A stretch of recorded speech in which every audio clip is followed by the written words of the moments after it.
Negotiation is a process of coming to agreement with other parties. We all negotiate with the people around us in our lives, and we can all become better everyday negotiators. For example, bargain better.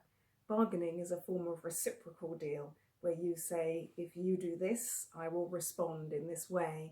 And we all use this really tactically just to get something done as a one-off in the moment. But we can also use it in a more planned way as part of a concession strategy.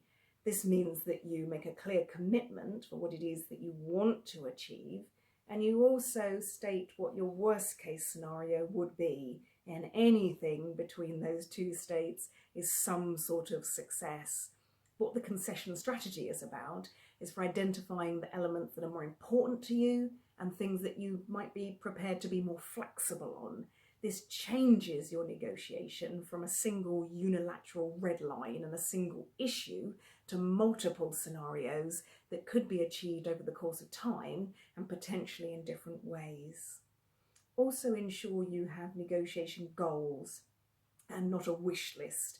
The beauty of negotiation is that sometimes you get what you want in a way that you never really envisaged. So whether you're looking for a commercial outcome or perhaps you're trying to change people's behaviour, it's always helpful to use the language of aspiration in a more general way, thinking what you would like to see more of or less of, thinking whether you want something achieved quickly or in a considered, paced way, thinking about whether you want things to be more enjoyable or whether you want things to be more agreeable. Whatever is important for you, using this sort of broad language really increases the likelihood that you will find things in common with the negotiating parties that you're speaking to. And that's a great way of starting any negotiation in a very optimistic way with everybody saying yes.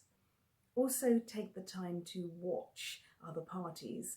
Did you know that people are more likely to be influenced by the influencing approaches they use themselves? So that more direct person is actually more open to be influenced by someone like them. In fact, humans can't help, I think, but find that when you have something in common with somebody else, it creates some form of connection.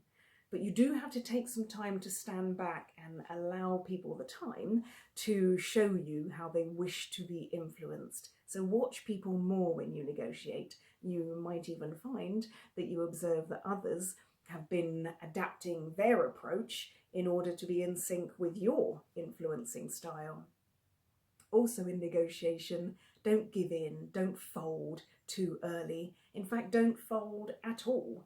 Conflict is challenging, uncomfortable, sometimes tiresome. It makes some people shrug, it makes others throw in the towel, it makes others become more entrenched in their position. But always keep looking at the problem from different perspectives and keep thinking, how am I helping the other parties to say yes, and how are you motivating them? If you're tough on the deal in this way, it helps, but go easy on the other individuals that you're talking to. They're not your enemy, they are people who can help you achieve what you want. When you communicate, you practice negotiation, so why not use that practicing time intentionally and see what difference it makes to your outcomes?